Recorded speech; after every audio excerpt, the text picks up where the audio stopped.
Καλησπέρα σας.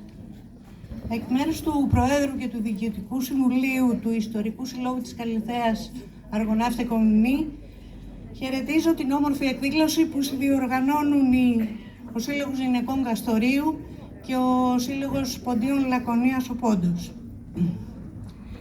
Μια εκδήλωση μνήμης και τιμής για τις 42 οικογένειες από τη Λιβερά της Τραπεζούντας και 2 από γειτονικά χωριά που εγκαταστάθηκαν σε αυτόν τον τόπο 100 χρόνια πριν και ρίζωσαν και με 1000 βάσανα και αγώνα προόδευσαν. Οι περισσότεροι συμπατριώτες τους εγκαταστάθηκαν στη Βόρεια Ελλάδα. Γερνώντας, νομίζω ότι γίνομαι πιο ευσυγκίνητη. Αυτοί οι λίγοι εδώ, στον τόπο που τους θύμιζε λίγο την πατρίδα. Γιατί η Λιβερά του Πόντου ήταν μια μεγάλη και όμορφη κομμόπολη, έδρα Μητρόπολης, με 260 ελληνικές οικογένειες και 5-6 τουρκικές, με 22 εκκλησίες και σχολεία, δημοτικά και γυμνάσια, που ίδρυσαν εκεί οι πλούσιοι Λιβερίτες, εγκατεστημένοι στην Κωνσταντινούπολη. Και όταν εγκατέλειψαν το πλούσιο χωριό τους, παίρνοντας μαζί τους ό,τι μπορούσαν να κουβαλήσουν, αφήνοντας τα ζώα τους κλεισμένα στο μαντρί, έλεγε η γιαγιά μου, που άκουγε για χρόνια τις φωνές τους, ακολούθησαν το δρόμο του μαρτυρίου με τα βαρυφορτωμένα πλοία, τις επιδημίες, τα λιμοκαθαρτήρια και διασκορπίστηκαν σε 4 χωριά ανά την Ελλάδα. Και εδώ, στο Καστρί Λακωνίας. Ο συνοικισμός μας ακολουθεί τη μοίρα της ελληνικής υπαίθρου και ερημώνει. Μακάρι να βρεθεί τρόπος αντιστροφής. Όμως ο τόπος που δέχτηκε τους προγόνους μας και ομόρφινε από τη δράση τους, θα αντυχεί πάντα από τις κουβέντες, τους αναστεναγμούς, τα γέλια, τα τραγούδια τους. Κρατάμε στις καρδιές μας τη μνήμη τους.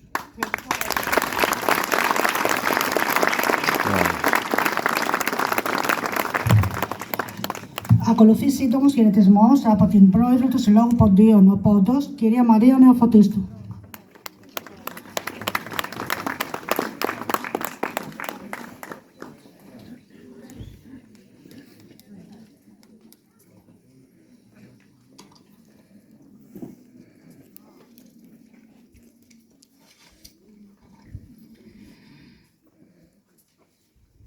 Καλησπέρα σας.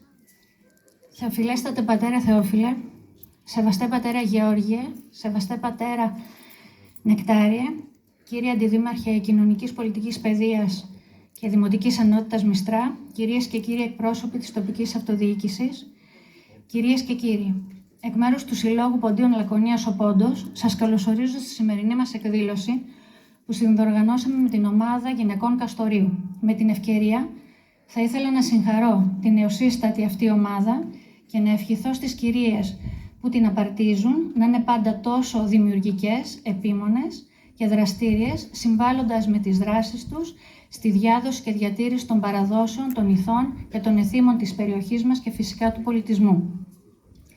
Βρισκόμαστε σήμερα εδώ για ένα πολύ σημαντικό σκοπό, για να μιλήσουμε και να θυμηθούμε τους Έλληνες του Πόντου, τους πρόσφυγες της πρώτης γενιάς. Μετά από τη διάσκεψη που ξεκίνησε στις 7 Νοεμβρίου του 1922 και οδήγησε στην υπογραφή της Συνθήκης της Λοζάνης και την υποχρεωτική ανταλλαγή των πληθυσμών ανάμεσα σε Ελλάδα και Τουρκία, οι άνθρωποι αυτοί, αφού πέρασαν δια πυρός και σιδήρου, έφτασαν τον Δεκέμβριο του 1922 και τον Μάιο του 1923 μέσα σε φορτηγά ατμόπλια στο λιμάνι του Γηθίου.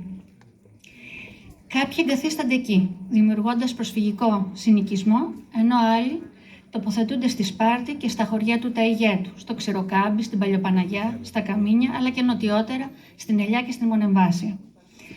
Μια συμπαγής ομάδα ποντίων φεύγει από το Γήθιο το 1923 και προχωρά βόρεια της Σπάρτης, στο Καστρί, σε αυτό εδώ το όμορφο χωριουδάκι, για να δημιουργήσει τον προσφυγικό οικισμό της Νέας Λιβεράς, επειδή η μορφολογία του εδάφους έμοιαζε με τον τόπο που άφησαν πίσω τους, αλλά δεν ξέχασαν ποτέ. Την κομμόπολη Λιβερά της επαρχίας Ματσούκας του Πόντου, νοτίως της Τραπεζούντας και έδρα της Μητρόπολης Ροδοπόλεως. Η Λιβερά ανήκει στην εξαρχία της Παναγίας Σουμελά, η οποία αποτελούταν από 8 χωριά γύρω από τη Μονή και σε απόσταση μικρή μεταξύ τους. Στη Λιβερά κατοικούσαν 260 οικογένειες, 1.200 κάτοικοι, στη συντριπτική πλειοψηφία τους φανεροί χριστιανοί. Η Λιβερά ήταν χωρισμένη σε 3 συνοικίες. Τη Φάλαινα, του Σανξενού και την κυρίως Λιβερά με 6 γειτονιές.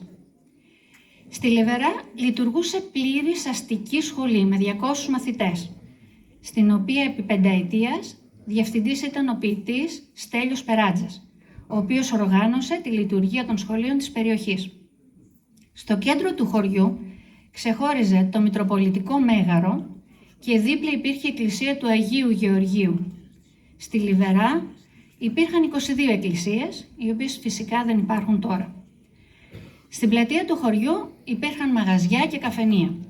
Στην ποντιακή εστία η Λιβερά αναφέρεται ως πράσινος παραμυθένιος παράδεισος, ως παμέγιστο περιβόλι με όλων των λογών τα καρποφόρα δέντρα, ενώ τα πυκνά ύλατα που έκρυβαν τον ήλιο διαδέχονταν τα καταπράσινα λιβάδια, όπου κτηνοτρόφοι έστειναν τις καλύβες τους και ανέβαζαν την άνοιξη τις αγελάδες τους. Η Λιβερά, λόγω του υγιεινού κλίματός της, αποτελούσε θέρετρο για τους Βυζαντινούς αυτοκράτορες της Τραπεζούντας, αλλά και για τους εύπορους Τραπεζούντιους αργότερα. Η γραφική Κομόπολη, που ήταν πατρίδα της Μαρίας Γκουλμπαχάρ, την οποία ύμνησε ο Τσιτσάνης, σήμερα ονομάζεται Γιασλίκ και τίποτα δεν θυμίζει την παλιά της την Έγλη. Στην πρώτη όμως γενιά των προσφύγων που έφτασαν εδώ, η Λιβερά έμεινε αναλύωτη στη μνήμη και στην καρδιά τους. Εκεί τη διατήρησαν, καθώς οι ίδιοι έζησαν μέσα στη σιωπή. Δεν μίλησαν ποτέ για όσα άφησαν πίσω τους και για όσα τράβηξαν. Και πώς άλλωστε θα μπορούσαν να μιλήσουν όταν η πληγή μέσα στην καρδιά τους έμενε ανοιχτή και μοραγούσα με κάθε αφορμή. Οι δυσκολίες πολλές, οι ανάγκες για επιβίωση μεγάλες. Μάζεψαν λοιπόν ό,τι είχε απομείνει από την ανθρώπινη αξιοπρέπειά τους, φόλιασαν την προσφυγιά τους μέσα στα σπιτάκια που έχτισαν με τα χέρια τους και ανέθρεψαν με κόπο την οικογένειά τους, ξεκινώντας από το τίποτα, και είχαν αφήσει πίσω τους νοικοκυριά και περιουσίες. Τη σιωπή αυτή ανέλαβαν να λύσουν οι σύλλογοι ποντίων δεύτερης και τρίτης γενιάς, μιλώντας για την ιστορία αυτών των ανθρώπων και για το έγκλημα της γενοκτονίας που είχε συντελεστεί, δίνοντας στη δημοσιότητα ιστορικά στοιχεία και τις μαρτυρίες των επιζώντων. Σπάζοντας και εμείς σήμερα αυτή τη σιωπή, είμαστε εδώ για να γίνουμε η φωνή αυτών που δεν μίλησαν τότε, για να τραγουδήσουμε για όσους δεν τραγούδησαν και για να χορέψουμε για όσους δεν πρόλαβαν. Πιο συγκεκριμένη, η σημερινή εκδήλωση αφιερώνεται στις οικογένειες των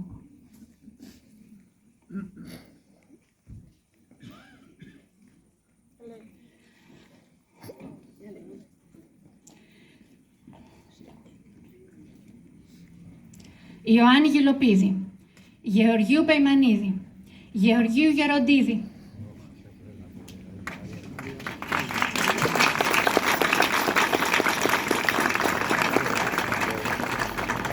Δημητρίου Μαραπά, Ιωάννη Τιγκλιανίδη, Γρηγορίου Μαβίδη, Βασιλείου Τιγκλιανίδη, Ιωάννη Μαραπά, Αναστάσιου Πετρόπουλου, Νικόλαου Κουστουλίδη, Χρήστου Μυρίδη, Δέσποινα Τιγκλιανίδου, Γεωργίου Ταλέα, Γεωργίου Μαραπά, Παναγιώτου Μαραπά, Ζωής Τσιλιγκυρίδου, Ανδρέα Μυρίδη, Φίλιππου Μαυρόπουλου, Ιωάννη Παπαδόπουλου, Ηλία Λαζαρίδη, Δέσποινας Μυρίδη, Ελισάβετ Παπαδοπούλου, Σιμέλα Στιγκλιανίδου, Σάβα Σιμεωνίδη, Βασιλείου Σανταλίδη, Ευρυπίδη Βαρνίδη, Γεωργίου Σαμπανίδη. Είναι ο παππούς μου.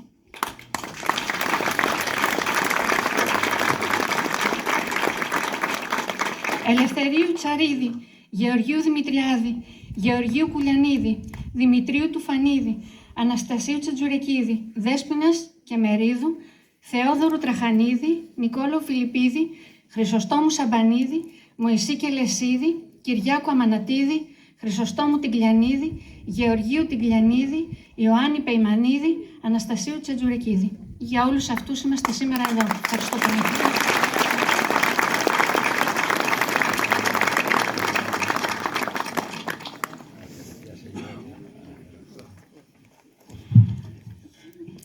Η κυρία Άβα Βουλούβαση από την ομάδα Γυναικών Καστορίου θα μας πει λίγα λόγια για την απόψινή εκδήλωση.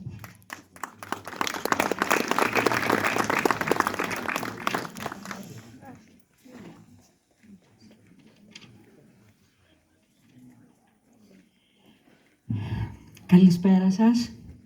Ιαν, ευλογίαν και καλοχρονίαν εύχομαι από την καρδιά μου. Η λέξη μουχαμπέτη είναι γλωσσικό δάνειο από την τουρκική λέξη μουχαμπέτ, που σημαίνει στην κυριολεξία διασκέδαση. Κατά τη διάρκεια του, οι συμμετέχοντες τραγουδούν εναλλάξ ο καθένας, δύστιχα, με τη συνοδεία λύρας, της κεμεντζέ δηλαδή, ή και χωρίς.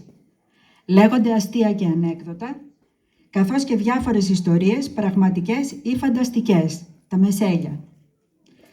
Το μουχαμπέτι μας γίνεται απόψε εδώ, ανάμεσα σε χώρους μνήμης, λύθης και σιωπής, αβάσταχτης σιωπής.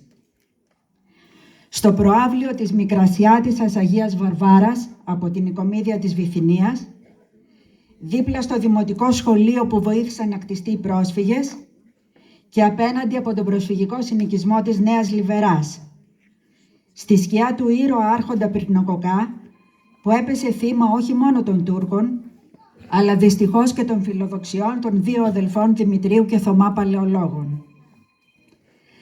Είμαστε λοιπόν σε ένα σημείο σύγκλησης πλευρών του πολύμορφου ελληνισμού, με την έννοια που τον όρισε ο Γεώργιος Πλήθων Γεμιστός, όταν έλεγε «Εσμέν Έλληνες το γένος ως είτε φωνή και κυρίως η πάτριος παιδεία μαρτυρεί». Εδώ, όπου ως κομμάτι ενός τρισχιλιόχρονου εξωελλαδικού ελληνισμού βρήκαν καταφύγιο οι αδελφοί μας πόντοι, απάνθρωπα διωγμένοι από τις αιστείες τους, με την πρωτόγνωρη υποχρεωτική ανταλλαγή του 1923. Τα χρόνια που ακολούθησαν ήταν δύσκολα για όλους, και για τους γηγενείς, σε μεγάλο βαθμό ακτήμονες, και για τους πρόσφυγες, που πάσχιζαν να ριζώσουν στη νέα τους πατρίδα.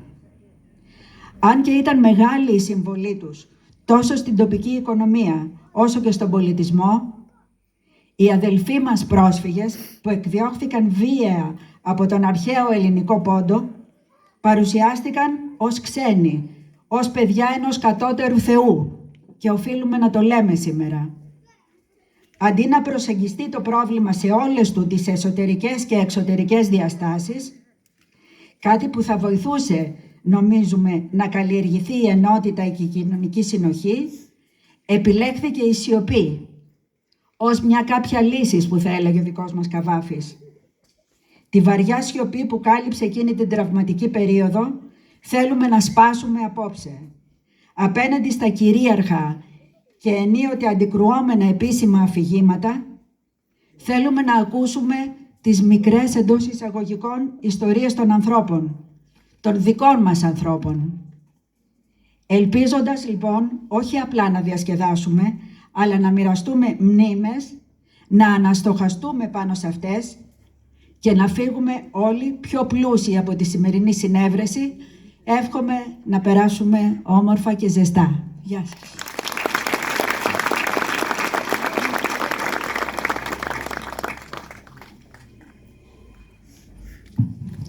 Θα ακολουθήσουν οι ομιλίες. Πρώτη θα μιλήσει η κυρία Μαρία Καλτσίδου. Η κυρία Μαρία Καλτσίδου είναι ενεργό μέλος του Συλλόγου Ποντίων Λακωνίας. Γεννήθηκε στο Κιλκής και είναι τρίτης γενιάς πρόσφυγας με καταγωγή από το Κάρς του Καυκάσου. Το θέμα της ομιλίας της κυρίας Καλτσίδου είναι 30 αιώνες ποντιακού ελληνισμού. Μετά την ομιλία της, η κυρία Μαρία θα μας τραγουδήσει το τραγούδι «Την πατρίδα μου έχασα». Κυρία Μαρία, έχετε το λόγο.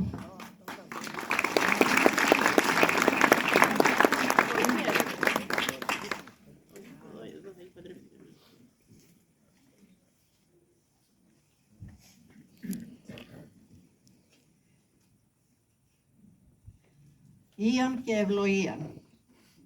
Από σεβασμό σε όλους αυτούς που έζησαν στη γη του Πόντου, σε αυτούς που έμειναν εκεί και σε αυτούς που έφυγαν και ήλθαν εδώ διωγμένοι, κυνηγημένοι και ξενιτεμένοι, που αγωνίστηκαν και πάλεψαν, αλλά στάθηκαν στα πόδια τους, βρήκαν τον δρόμο τους και άφησαν ανεξίτηλη σφραγίδα σε όλους εμάς, μαζί με το χρέος να μην ξεχάσουμε ποτέ όσες γενιές και να έρθουν, δέχτηκα να πάρω μέρος σε αυτήν την εκδήλωση εδώ στα Νέα Λιβερά, παρότι όσοι με γνωρίζετε ξέρετε και ότι δεν το συνηθίζω. Τα πιο δύσκολα θέματα γίνονται ευκολότερα με ένα παραμύθι. Γι' αυτό ας ξεκινήσουμε έτσι. Ο Φρίξος, το νεαρό πριγκιπόπουλο από τη Βιωτία, έφυγε με την αδερφή του Έλλη καβάλα σε χρυσό κρυάρι προς τον Εύξηνο Πόντο για να ξεφύγουν τη μανία της μητριάς τους. Στο ταξίδι τους η Έλλη γλίστρισε και πνίγηκε, δίνοντας το όνομά της στη θάλασσα που ονομάστηκε από τότε Ελίσποντος. Ο Φρίξος συνέχισε το ταξίδι του. Έφτασε στην Κολχίδα, χάρισε στο βασιλέα Αΐτη το χρυσόμαλο δέρας και ένας μεγάλος δράκος ξαγρυπνούσε για τη φύλαξή του. Αυτό προκάλεσε αργότερα την αργοναυτική εκστρατεία με τον Ιάσονα.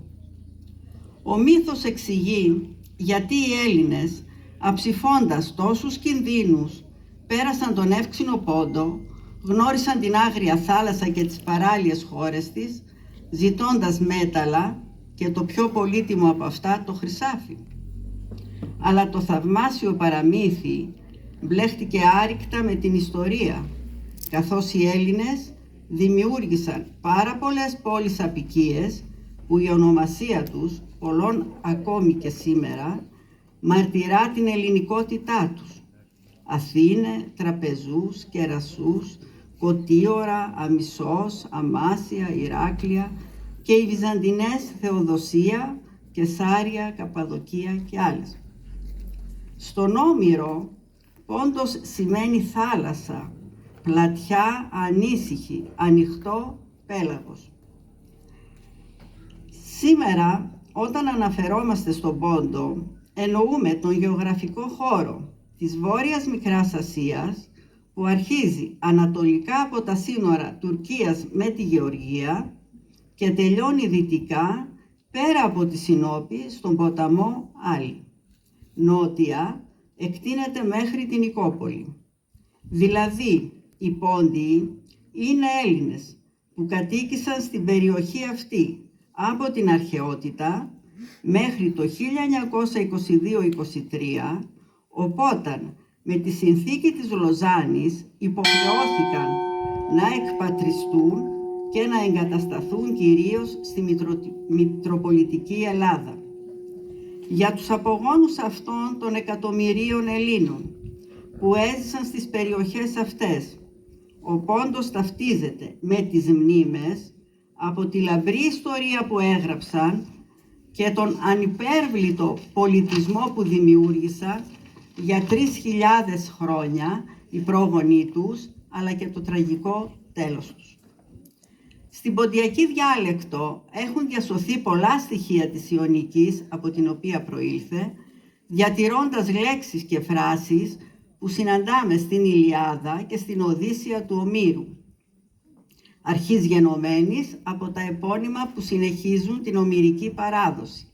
Αιμονίδης, ο ιός του Έμονα, Ατρίδης, ο ιός του Ατρέα και άλλα.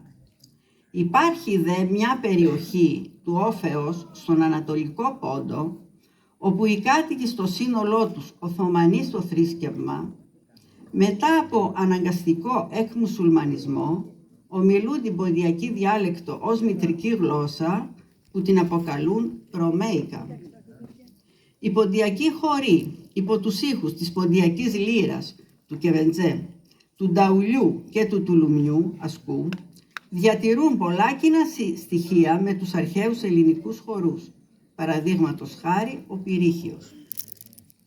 Ο Απόστολος Πέτρος και ο πρωτόκλητος μαθητής του Χριστού Ανδρέας κήρυξαν το λόγο του στους Έλληνες του Πόντου λίγες δεκαετίες μετά τη γέννηση του Χριστού. Ο Απόστολος Ανδρέας ονομάστηκε Απόστολος του Πόντου. Χιλιάδες χριστιανοί σφαγιάστηκαν στην περίοδο των διωγμών από τους Ρωμαίους και ο Πόντος έδωσε πλήθος μαρτύρων και Αγίων στην Εκκλησία μας, στην εκκλησία μας. Παραδείγματος χάρη, ο Άγιος Ευγένιος, πολιούχος της Τραπεζούντας, ο Μεγαλομάρτυρας Γεώργιος, ο Άγιος Δωρόθεος που ίδρυσε τη Μονή της Αγίας Τριάδος, ενώ από την Τραπεζούντα ξεκίνησε ο Όσιος Νίκονο Μετανοείται, που επανέφερε το χριστιανισμό στην Κρήτη μετά την ανακατάληψή της από τους Βυζαντινούς το 961 και έγινε ο προστάτης της Σπάρτης, καθώς και ο Άγιος Αθανάσιος ο Αθωνίτης, που ίδρυσε το πρώτο κοιναβιακό μοναστήρι της Λάβρας το 963. Κατά την τουρκοκρατία έχουμε πολλούς νεομάρτυρες. Μετά τις περιόδους του εξαναγκαστικού εξισλαμισμού, ενώ μέχρι σήμερα υπάρχουν πολλοί κρυπτοχριστιανοί.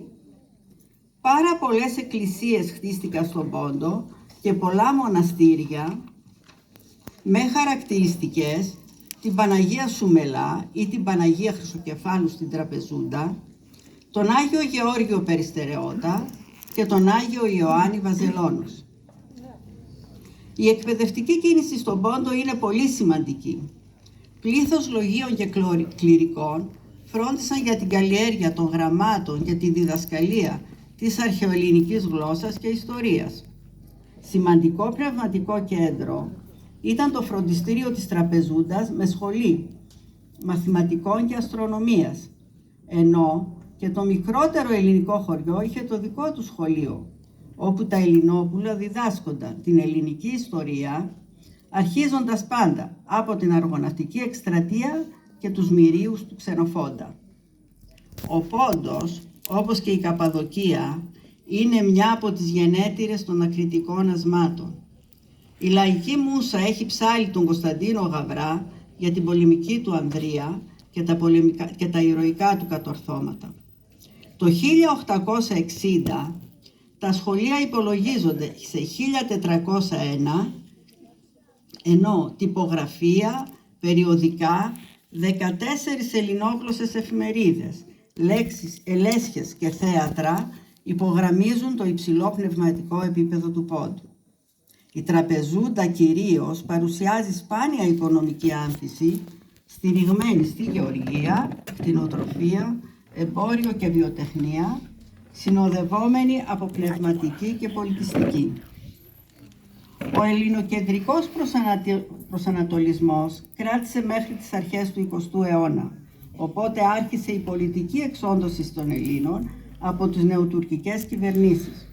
Το 1914, 21 Εβδόμου 1914, η Τουρκία μπαίνει στον Πρώτο Παγκόσμιο Πόλεμο στο πλευρό της Γερμανίας, υποχρεώνοντας και τα Ελληνόπουλα σε στράτευση.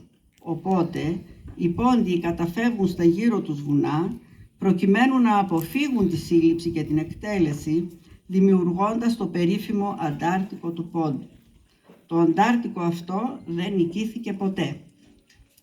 Εύλογο είναι σήμερα να αποζητούμε απαντήσεις για το γιατί και πώς επιχειρήθηκε να κονιορτοποιηθεί αυτός ο υπέρλαμπρος και θαυμαστός πολιτισμός και η ιστορία του Πόντου.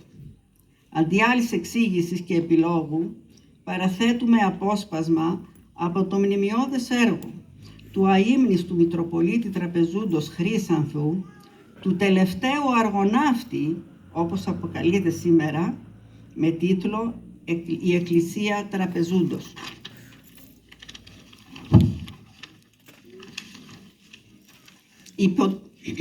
Υπό την ένοχον αδιαφορία της χριστιανικής δύσεως, εν έτη 1453 έπεσε η Κωνσταντινούπολης και εν έτη 1461 η Τραπεζούς και κατεστράφη ολόκληρος ακμαίος πολιτισμός. Τη ενόχω συνεργία δύο μεγάλων χριστιανικών δυνάμεων της Δύσεως, της Γερμανίας και της Αυστρίας, κατά τα έτη 1914-1918 εσφάγει υπό των Νεοτούρκων ολόκληρον έθνος το αρμικών και εκατοντάδες χιλιάδων Ελλήνων βιαίως απεσπάστησαν από των εστιών αυτών και απέθανον εν εξορία. Τη ενόχω συνεργία των συμμαχικών δυνάμεων χριστιανικών της Δύσεως Κατά τα έτη 1919-1922, το εθνικό κίνημα του Μουσταφά Κεμάλ Πασά συνεπλήρωσε το έργο των Νεοτούρκων και κατά εκατοντάδες απεικονίζονται Έλληνες κληρικοί και πρόκλητοι του Πόντου. Και επήλθεν κατά Αύγουστον του 1922 η Μικρασιατική καταστροφή και επικολούθησεν εν έτη 1923 η ανταλλαγή των πληθυσμών και η εντεύθεν ερήμωσης Πόντου, Μικράς Ασίας και Θράκης και η καταστροφή ολόκληρου χριστιανικού πολιτισμού και εσβέστη η εκκλησία της Τραπεζούντος. Ένα τραγούδι δημοτικό πλανιέται στα χείλη όσων απομείναμε, διασκορπιστήκαμε ανά τον κόσμο και συναντιόμαστε κάθε τόσο, να ξαναβρούμε το νήμα που μας ένωσε από τα χρόνια του παραμυθιού της αργοναυτικής εκστρατείας ως τα χρόνια του μεγάλου πόνου. Η Ρωμανία πέρασε, η Ρωμανία πάρθε, όπου ο θρήνος καταλήγει στο περίφημο ποντιακό πείσμα. Η Ρωμανία κι αν πέρασε, ανθεί και φέρει κι άλλο. Ευχαριστώ. Μπράβο.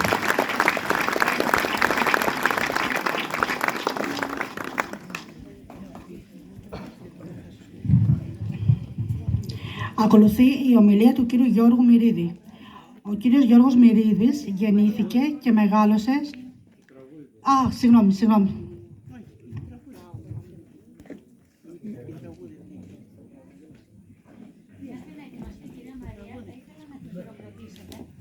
Γιατί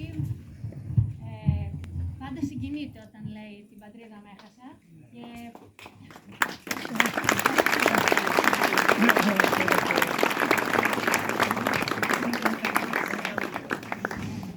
Η κυρία Μαρία Καλτσίδου μαζί με την Όλγα την Τζόνη είναι μητέρα και κόρη. Είναι πρόσφυγη τρίτης και τέταρτης γενιάς.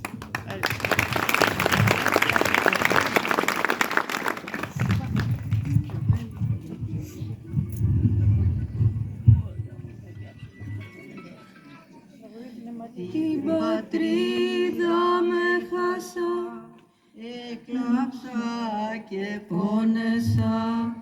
Την πατρίδα με χάσα, έκλαψα και πόνεσα. Λύουμε κι αρώθυμο, όι, όι, όι, όι, να ανασπάλω και μπορώ. Λύουμε κι αρώθυμο, όι, όι, όι, όι, να ανασπάλω και μπορώ.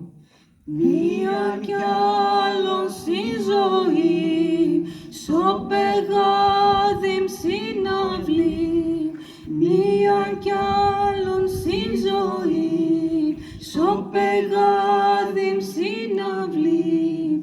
Νερό πόνα σε πείνα, όι, όι, όι, όι, και το μάτα με πλήνα.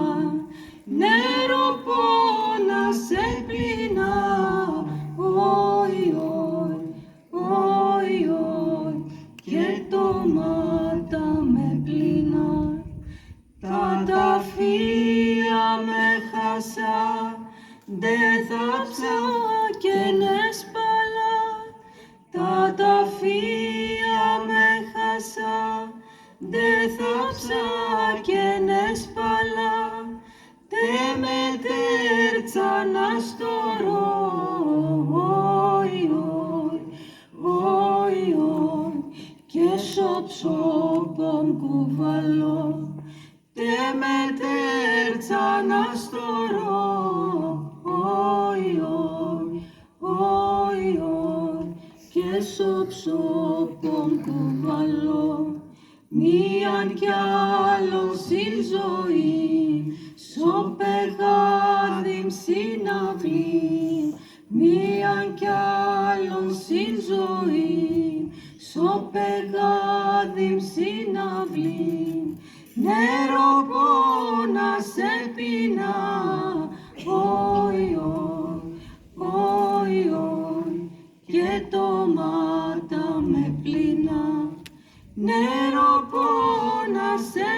πλήνα, όι, όι, όι, και το μάτα με πλήνα.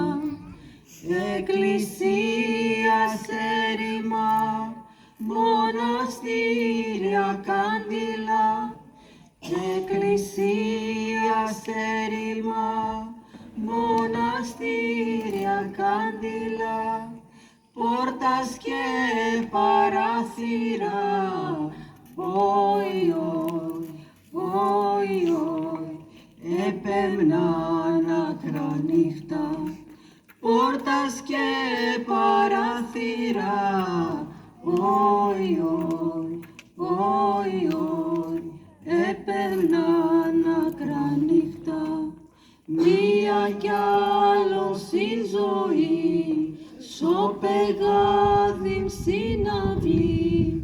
Μία κι άλλο στην ζωή, σο πεγάδιν στην αυλή. Νερό πόνα σε πεινά, όι, όι, όι, όι, και το μάτα με πλήνα.